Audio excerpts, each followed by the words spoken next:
Here's how to scan a QR code that's on your iPhone screen. Now, normally you have a QR code in front of you at a restaurant or somewhere and you scan it using the camera.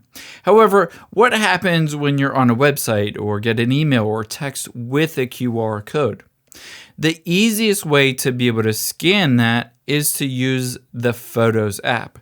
However, the first thing we need to do is make sure the Photos app can read it. So open up the Settings app on your iPhone and then tap on Search at the bottom.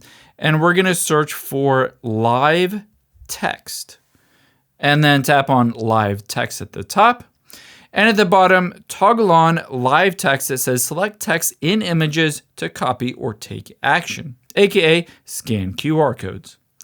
Now, after we've done that, let's find that QR code wherever it is on your iPhone and take a screenshot. To do that, you're going to press the volume up and side button quickly. Just like that. If you don't do it or it basically does the volume up or something, just press it again quickly. And then tap on the check mark at the top right and hit Save to Photos.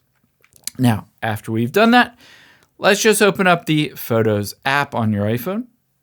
Tap on that screenshot at the bottom right, and you'll be able to see here when I tap on it, there is this little icon at the bottom right indicating that it analyzes text. You can tap on it, and it will identify that it reads a QR code. From here, all you need to do is press and hold on it, and then it pops up with the ability to open in Safari. Just tap on that, and it will open up that website or whatever it may be in Safari. I hope this helps. If you enjoyed this video, check out the video over to my right. I think you'll really like that, and thanks for watching.